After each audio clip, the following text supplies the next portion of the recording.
It's time for us to check back in with the homecoming and see what happens next. If you missed the first reading, just look in the description below for a playlist. As much as he wanted to be like his father, something pulled Clayboy in another direction. He knew his father sometimes thought him strange. Clay would walk into the boy's room and observe his son intently writing with a pencil in his school tablet. The other children would be in the yard playing giant step or capture the flag or baseball. Clay would look at the boy, vaguely troubled. "What you up to, son?" "Homework," Clay would lie and cover the tablet. How could he possibly tell his father that he was writing a story? Writers had names like Alfred Lord Tennyson, Percy Bysshe Shelley, and William Makepeace Thackeray. How could his father possibly understand that he, Clayboy Spencer, felt some strange compulsion to write his thoughts into a tablet meant for schoolwork? He had told no one and hid the things he wrote away from the world like some secret vice. He was overcome for a moment with a sense of futility. There was so much he wanted to tell, so much he felt that he could only tell in the words he wrote on the tablet. But he was reaching now toward manhood. The time would soon be near when he must put away childish things and learn to be a man, to make a living and provide for a family. He watched the woods softly receive the white snow blanket, gently transforming rock and bush and clay bank into new and magical formations. He crossed a small ice-crusted stream where beneath the opaque frost-fingered ice the water gurgled slowly. Skirting the stream, he continued the upward climb. Halfway up the mountain, Clayboy paused to rest. He looked up, gauging how much farther he had to climb. From where he stood, he could see, dimly outlined through the snow, the promontory which was the site of his father's house. The house was not really a house, but a dream his father had. It was Clay's dream to build a house with his own hands, a house his wife and children could see being constructed, a house that would give strength and love to their lives because they would see the strength and love with which it was built. I can see it now, a white house with green shutters on the windows, your mama sitting up there on the front porch resting of a Sunday. Your mama will plant flowers down the walk on either side, and I'll put in a bed of grass where my babies can play. Clay had promised the house to Olivia on their wedding night and had shown her where he would build it, on the summit of Spencer's Mountain, in the same spot where his mother and father's old cabin had long since rotted away. In olden times, Spencer's Mountain had belonged to Grandfather Spencer. As each of his sons became 21, the old man would give him his choice of land, so that by the time Clay, the youngest, reached the age of manhood, the mountain had been divided into 9 plots, and Clay fell heir to the original cabin. Only Clay, of all the brothers, held on to his share of the mountain. As the years went by, the vision of the house he would someday build never left Clay Spencer's mind. Every time he passed the site, he would imagine the house. In his dreams, it was always etched against a summer sky, the house a solid frame structure with many rooms, painted white, the windows trimmed with green shutters, and a wisp of smoke trailing from the chimney. The vision was so real to him that he could almost hear the children's voices inside or see Olivia's face at the window. Yet as strong as this vision was, he had never gotten beyond excavating the basement. This he accomplished every summer, only to have it fill in again during the fall and winter rains. Each summer he would attack the hole again with the intention that this year he would at least get the foundation laid during the weekends when he did not have to work at the mill. When the Depression came and Clay went off to Waynesboro to work, progress on the house stopped entirely.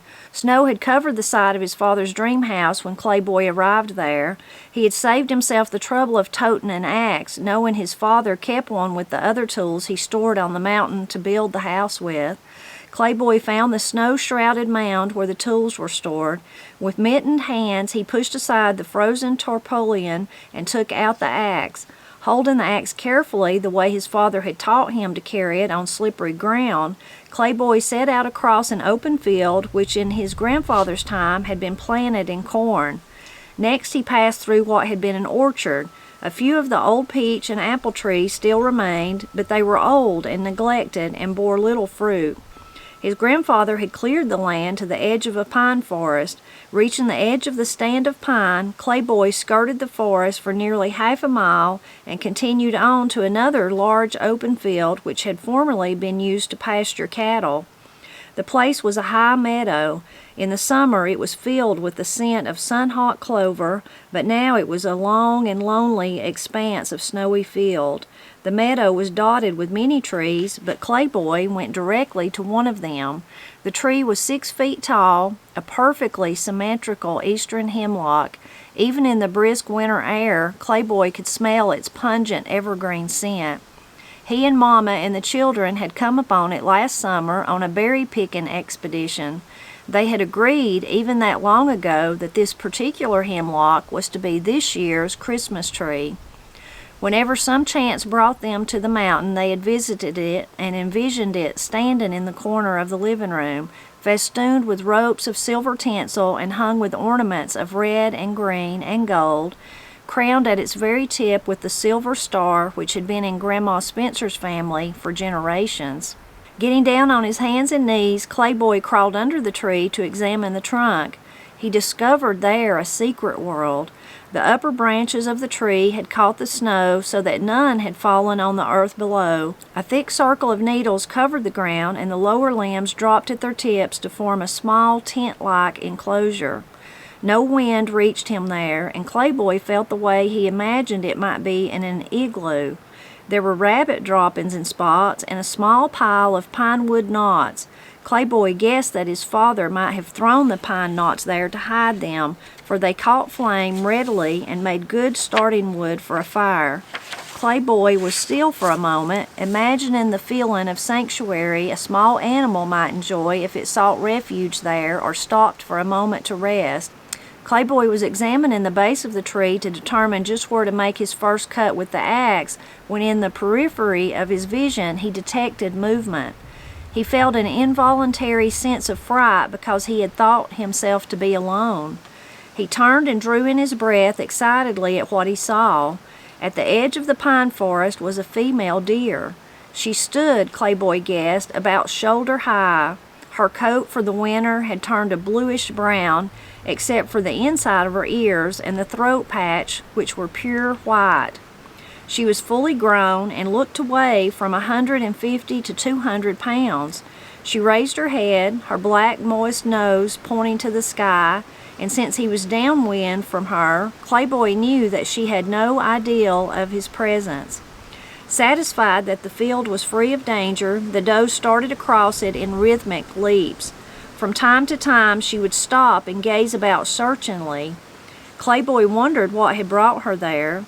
Usually the deer gathered in herds and spent the winter months together for protection. Perhaps she was late in season and might still be seeking a male deer.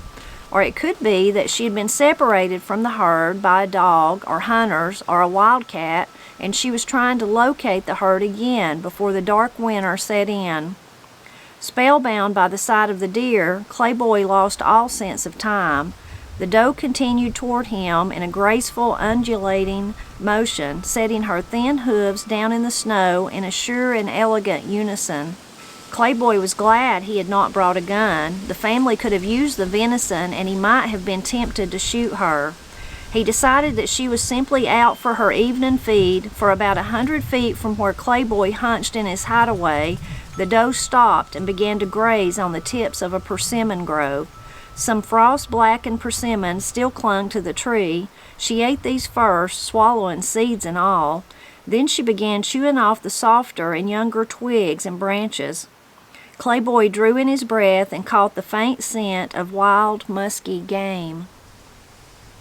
Perhaps she heard him breathe. Perhaps the wind turned. In an instant the doe perceived Clayboy's presence. In a single motion she flagged her tail, lifted her head, and sprang into the air. When she touched the earth again, her legs carried her swiftly forward. As swiftly as she bolted away, the deer came to a halt and seemed to sink into the snow. Watching her struggle, Clayboy wondered what had brought her down, and then he saw that she had become trapped in a deadfall. He and his father had thrown the collection of dead limbs and branches into the deep gully last summer when they had cut down an old water oak for firewood. They had filled the gully with the limbs, hoping to stop the erosion which was setting in, and with the snow covering the deadfall, the doe had mistaken the crust of snow for solid ground. Now she was trapped, her legs plunged through layer after layer of dead branches. She thrashed about wildly in an attempt to free herself, but she succeeded only in sinking deeper and deeper into the mesh of dead tree limbs. Trapped earthbound, subject to gravity, some magic quality went out of the animal. Clayboy regretted that her flight had been halted, and he debated whether he might be of any use to her or whether she might free herself unaided. It would have been a simple matter to dispatch her with one blow of the axe, and the thought occurred to Clayboy because he was the son of a hunter. But that was not in the boy's intention as he rushed toward the deer, axe in hand. He had thrown many of the branches there himself, knew the direction in which they lay, and figured that by dragging some of the heavier limbs out of the pile, he might free the doe. At his approach, she thrashed about with renewed vigor, throwing her head from side to side, watching him with haunted eyes. Closer now, he could see the slender grace of her brown face, the dark, anguished eyes circled with white fur. "Easy, girl," he called in a soothing voice, but the doe showed her distrust by renewing her struggle and fighting the deadfall. Much of the snow which had been encrusted on the surface of the deadfall, shaken loose by the struggling deer, had sifted down so that Clayboy could tell exactly which limbs held her so securely. When he was within arm's reach of the doe, she seemed to be suddenly paralyzed, or else so resigned to the fate that she lay completely still, her eyes blinking with hatred. Clayboy reached out and grasped the end of a limb. When he began tugging at it, the doe lifted her head sharply, throwing foamy saliva on his jacket. "It's all right, lady," he said softly, making himself move slowly, hoping not to frighten the doe further. Slowly he extricated a limb from the pile, but it was not enough to free the doe. He threw it aside, returned to the deadfall, and pulled another limb free. He loosened another and another. Suddenly the doe heaved her body upward, freeing one leg for a moment, only to sink again into the mass of limbs. Through the swirling snow, Clayboy felt the day shift. The unseen sun was moving down toward the horizon. Night would soon be falling. He did not want to be caught on the mountain after dark. It would take him hours to remove the entire deadfall, so Clayboy knelt in the snow to examine the way in which the doe was caught to see what limbs might be most strategically removed. Peering into the maze of tree limbs, his attention was drawn to a sound. It was a high, nasal, angry snort. Clayboy jerked his head around, but at first saw nothing which could have made the sound. Then something moved across the snow-swept field, a massive albino buck, and even at this distance, Clayboy could see its pink eyes grown red with anger. From the number of its points, Clayboy knew that the buck was young, not the legendary white deer of his grandfather's tales. It was sure, however, to be a son or a grandson, because natural-colored deer will avoid an albino, and because the buck still retained his rack of antlers, Clayboy judged that the buck was still in rut and might have been enticed there by the scent of the doe. If that was the case, Clayboy knew that the normally placid and furtive animal could be dangerous. One moment the albino buck was standing quite still. A second later he stamped the ground twice and then charged. Clayboy felt his mouth go dry. A rush of adrenaline sent his heart pounding and his feet flying. The nearest cover was the Christmas tree he had intended to cut. Throwing aside the axe, Clayboy dashed for the tree. Reaching it, he slid underneath and hunched there, panting. The buck charged blindly, rack down. When he reached the spot where Clayboy had been standing, he checked his run, jerked his antlered head aloft, breathed in deeply, and searched about for his enemy. Carried on the wind, Clayboy's scent betrayed him. Again the buck lowered his antlers, and with a quick rush he attacked the tree. Clayboy could feel the impact at the base of the tree when wood and antlers clashed. For a moment the antlers were enmeshed in the hemlock branches, but with a powerful wrench the deer freed them. Clayboy could feel the enraged breath and smell its foul odor and hear the whistle of the wind as the buck slashed at the tree, first with its antlers and then with its slender, wicked hooves. For a moment the buck withdrew, but only to brace himself for a second assault. The second attack was more powerful than the first. Clayboy felt the tree shudder, heard the impact of antler against wood. Then, to Clayboy's astonishment, the rack of antlers simply dropped only a few feet away from his eyes. Already past their normal time to drop, they had simply cracked away from the buck's skull. Shorn of his antlers, the buck backed away in confusion. The buck's bewilderment was temporary. With renewed rage, he attacked the tree with his front hooves, making short loping runs, rearing up and slashing down through the branches. If he continued, he would eventually strip every branch from the tree, and Clayboy would be exposed. There was no place for the boy to run, and it would do no good to call for help because he was alone on the mountain. Crouched in his rapidly disappearing sanctuary, Clayboy searched about for a weapon. He found only the resinous pine knots. He lifted one. It would do for a club, but even as he hefted it, Clayboy knew it was no match for the slashing hooves. Once again the deer charged. Looking up, Clayboy could see the sweaty nose, the strained visible breath, the wild blood-stained eyes. Albino's eyes were said to be weak and sensitive. Clayboy counted on the truth of that folklore. Plunging his hand into the pocket of his father's jacket, he grasped the box of kitchen matches. His hand trembled as he withdrew a match and scratched it against the friction board until it lit. Holding the flame against the splintery underside of the pine knot, he prayed that the knot would catch fire. One splinter caught flame, and then another and another. A drop of resin sputtered for a moment, then sizzled and added fuel to the fire. It took only one match. Sheltering the small flame with his jacket, Clayboy waited. The flame grew, and in moments the knot was a glowing torch. The buck was poised for a new assault on the tree. He bounded forward, raised his hooves, and brought them crashing down through the limbs. At the same moment, Clayboy rose and thrust the flaming torch toward the buck's face. The deer snorted at the insult, reared upward, and then bolted away from the tree, momentarily blinded by the light, crashing through thickets of persimmon and chinky pins. At the edge of the wood, the buck stopped and turned, looked back with crazed eyes as Clayboy emerged from underneath the ragged tree, still holding his torch aloft. The doe had nearly succeeded in freeing herself. Keeping one eye on the buck, who stood pawing the ground at the edge of the pine wood, Clayboy grasped one large tree limb in the deadfall, gave it one powerful tug, and the doe leaped free. Limping slightly, she bounded into the forest. The buck turned and followed. "Merry Christmas, you hellion!" shouted Clayboy, his voice fading quickly in the insulating snow. Clayboy picked up his axe and looked back at what was to have been the Christmas tree. The ground around it was churned and torn from the buck's onslaught.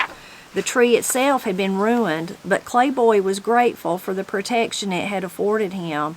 It would not be hard to find another. The woods were full of Christmas trees. Throwing the axe over his shoulder, Clayboy started back down the slope. Darkness would be upon the ridges soon, but Clayboy walked in a rosy circle of light cast by the pine knot torch. Even so, he looked back over his shoulder from time to time. At the foot of the mountain, he found another hemlock, almost as pretty as the first. He chopped it down and lifted it on his shoulder. Just at that moment, unwarmed by any sunset light, the gray day darkened into night. He walked in darkness now, for the resin torch had burned out. He did not mind. The lights of home were within his sight. 2 applesauce cakes were on display in the middle of the kitchen table when Clayboy walked in. He breathed in the spicy aroma appreciatively. Something had happened during his absence. There was some quickening of excitement, a sense of Christmas rushing inexorably down upon them. But in spite of the 2 proud cakes, he knew that his mother was not really prepared for the day. "I was getting ready to send out a search party for you," said Olivia. She stood by the old wood-burning cook stove where she was frying slices of ham. "I just poked along," lied Clayboy. Olivia was inclined to be overly protective, and he had learned not to reveal his more dangerous adventures on the mountain for fear that she might not allow him to venture there alone. "Did you get the tree?" she asked. "Yes, ma'am," he answered. "It's out on the porch." "Where is everybody?" asked Clayboy, sensing an unnatural quiet in the house. "I sent the children over to ask Mama and Papa to come have supper with us." Clayboy noticed that the ham had been pared down to the bone and that every edible slice had been removed. He knew that it was the last ham left from the hog his father had butchered and cured in the fall. "Mama, what are we going to have for the Christmas dinner?" "I don't know, boy," answered Olivia. "Maybe I'll wring Gretchen's neck and make stew and dumplings." "Gretchen's a laying hen," objected Clayboy. "What do we do for eggs if we make a stew out of her?" "I don't know that either," replied Olivia. "I'm feeling reckless, living each day as it comes. Let tomorrow take care of itself." We'll stop right there for today.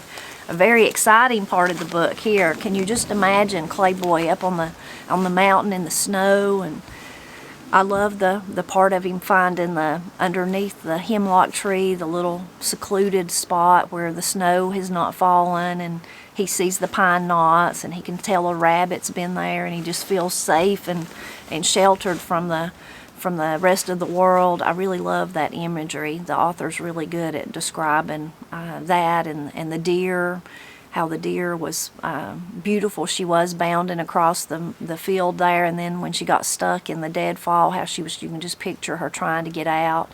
And then that he finally got to see the albino deer, which he says was probably a descendant of the one his grandpa Spencer talked about. But, oh, goodness, and then to have it attack in the tree you were under, that had to be just terrifying. All that imagery is really strong, though, and you can just see it. And if you can kind of go up above that and look down at the whole big picture, there Clayboy is on the mountain, being attacked by a deer, trying to save the other deer. And then back at home, Olivia there is feeling reckless and gonna just eat up the rest of their food. She's just gonna go out with a bang. She's invited her mama and papa to come eat, and grandpa and grandma, and they're just gonna eat it all. She don't know what's gonna happen the next day, but she just ain't worrying about it right then. They're just gonna be married and enjoy what they've got. All that really visually really the sign of a good writer, I think. I like of course, the pine knots that he finds under the hemlock there. We call that rich pine, and it's wonderful to, Pap told me lots of stories about when they were young, back in the day when he was a little boy and there was no electricity, no flashlights. They would light a pine torch like that, a pine, usually like a branch with some rich pine on it, and carry it around for a torch. He said it was really smoky, but it did provide light. But Matt and I, especially Matt, hunt for that. It's free for the taking around our mountain holler here when you're walking in the woods. And it just takes a little bit, and it makes such a wonderful fire starter. That's what we use to make the fires that we build in our wood stove in the basement.